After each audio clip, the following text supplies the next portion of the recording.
country that have fired these coaches and have, given these big payouts, George. And obviously now we're going to live through another Lane Kiffin drama. Right.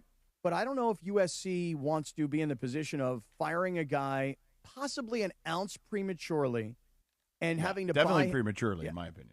And then buying him out and then having to go hire somebody else because the going price now for top-level college football coaches is going to be even more than what they're paying Lincoln Riley. I mean, Lane Kiffin's going to get $90 million from LSU. For probably a significantly shorter period of time than what $110 million bought you in Lincoln Riley in terms of years. Yeah. So I would say this about Lincoln Riley.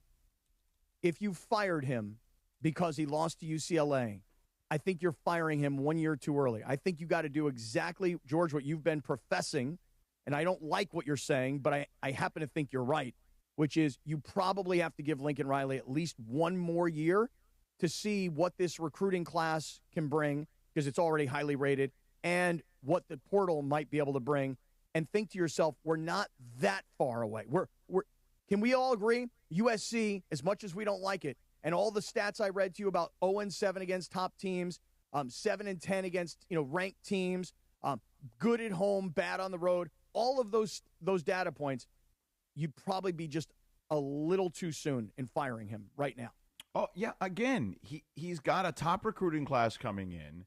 He has shown at times a propensity for doing a good job in the portal. And by the way, I don't think it's an evaluation problem mostly. I would say it's, hey, make sure you commit the dollars that are necessary for this. You know what I mean? And that's not just on the coach in that scenario. No, that's got a lot more to do with athletic department / alumni, whatever. Correct. Collective, whatever you want to call it, right? So, Sedano, after this season ahead, and the recruiting's I'm gonna need amazing. a little stinger if you guys are going to keep talking about Lincoln Riley here. Well, no, I want to ask you, stinger, huh? if he has a great recruiting class and everything you're saying adds up, and then next year, again, we can't beat these major Big Ten programs, and we end up in the same place, and I say we, as a man of Troy. Do we fire him then? I mean, what's like? Well, you're 5 years into a 10-year right, but deal. what does that look like? You know what I'm saying? It looks like not making the CFP, losing to the teams you have to beat, and we're in the same position where you're a 3-loss team and you can't beat the major schools. So next year, this is their schedule. Okay, they start with Fresno State at the Coliseum. Win. They're at Indiana. Loss. At Penn State. Loss. At Rutgers. Win. At UCLA. Win. Next year's schedule. Hold on. No, but I want to do this. Maryland at home. Win, in theory. Ohio State at home. Loss. Oregon at home. Loss. Washington at home. Win. We'll see. Let's see what happens at Washington. At Wisconsin. That's probably loss. So now you're at 5 losses. It's a toss-up game. See, here's what I would say. They're gonna. I don't think all those are losses that you say. Ohio State is probably a loss.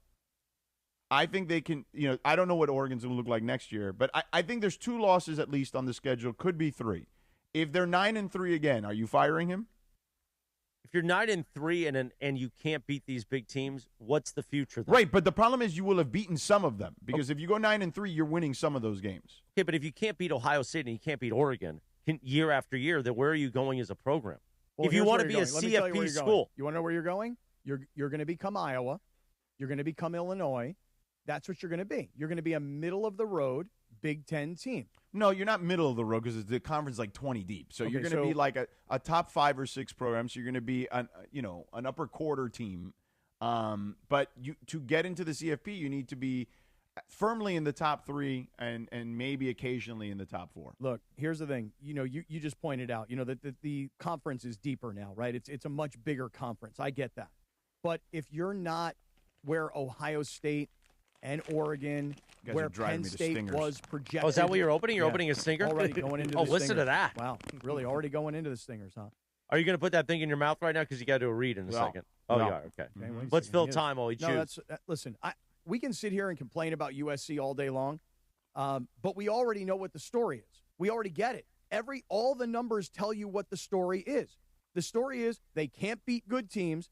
They don't win on the road. And when it comes to playing top-ranked teams, they're 0-4-7. I'll add the 7. They're 0-4 in the Lincoln Riley era. So the bottom line is this. You went out, you took Lincoln Riley from another school, you thought you were getting this great quarterback whisperer because of all the guys he's worked with, Baker Mayfield, Kyler Murray, Jalen Hurts, the list goes on and on, Caleb Williams. And the bottom line is this. He has a very good offense. He has a very subpar defense and bad special team play this past weekend and stupid-ass penalties, and that's why you lose these games. So my question to you is this, and you're listening to KSBN Los Angeles, by the way, Good Karma Brands radio station. Thank you for that. Christopher, you want to fire Lincoln Riley, right? I would like a program that's investing this kind of money, building new practice facilities, talking about it wants to be a top school in the Big Ten. You took all this money. I'd like a reason not to fire him. But the reason is that you're doing all that now, but you were late to a lot of that. Okay, USC, if we're being honest, was not good at the collective NIL stuff to begin with. And they are better at it now. They're pretty good at it now, I presume. But initially, they were not good at it. And you kind of were behind the eight ball, clearly. You know, they were good because Lincoln Riley got guys to come here. But there was definitely a lot of rumblings behind the scenes about the lack of financial support to compete in an era that you need financial support. And now that may be trending in the right direction, but they were behind for a minute. And despite landing Lincoln Riley. So I just don't know, like, what the commitment is. If the commitment is in the right place, the arms race is only going to get worse. So if you fire him, who are you replacing him with? Well, that's just it. You know, you're gonna fire him. Let's just say after next year, you're gonna owe him $50+ million. He'll go get another job somewhere, so somebody will take a big bite out of it. For sure. Right. Somebody will take a bite out of that buyout. But then you have to figure, well, how am I going to get better? Which coach is going to actually do this? But listen, here's the thing. I'm saying it, okay? USC fans, you guys are unrealistic. You are insanely arrogant. And the reason is because you think, well, guess what? We should be up at the top of the rankings with Ohio State and Georgia and Oregon and Notre Dame and Alabama. And guess what? You're looking at the rankings and you're thinking to yourself, how the hell did Indiana in 2 years go from being a basketball school to being undefeated again and number 2 in the country? How did that happen? How did they get Kurt Signetti from like I don't even remember James what Madison. Small school he came from. James Madison. James Madison. And even prior to that, before James Madison, anyway, what doesn't matter. Small schools. How did that happen? How did Indiana overtake a USC? And so USC fans have this arrogance of, we're in Southern California. We should get all the best players. Why are they leaving and going other places? How come we can't compete with Ohio State? How come we can't compete with Indiana? How will we ever be able to compete with Oregon? And so there's this notion of, we got the best high school talent in the country, and it's going everywhere else. Why isn't it staying home? And we are historically a great program. And what is our answer to getting better? Let's try and give up on a rivalry like Notre Dame. If we can get them off the schedule, then we'll be even better. That's the dumbest thing you could ever do. Well, as we've seen, quality losses are actually what the committee is saying is a good thing, because Notre Dame doesn't have very many quality wins. No, and USC's got quality losses because every time they play somebody good, they freaking lose. It's a mess. 8:07. Good morning. Deal with it, USC fans. You